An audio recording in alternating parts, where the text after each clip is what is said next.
Hi guys, magandang araw. Ngayon, gagawa tayo ng pig foods. Magmimix tayo ng pagkain ng baboy. Hi guys, yan yung ating soya meal.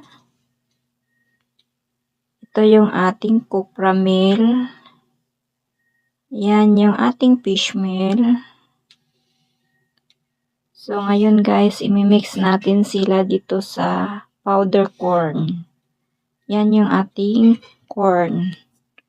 At saka isang sako na grower vital. So, ang gagawin ko dito guys, imimix ko sila dyan sa container. Tapos, lagyan ko siya ng vitamins Eco Farming, yung name ng vitamins. Galing yan sa Indonesia na bili ko. So, yan guys, minix ko na rin yung vitamins.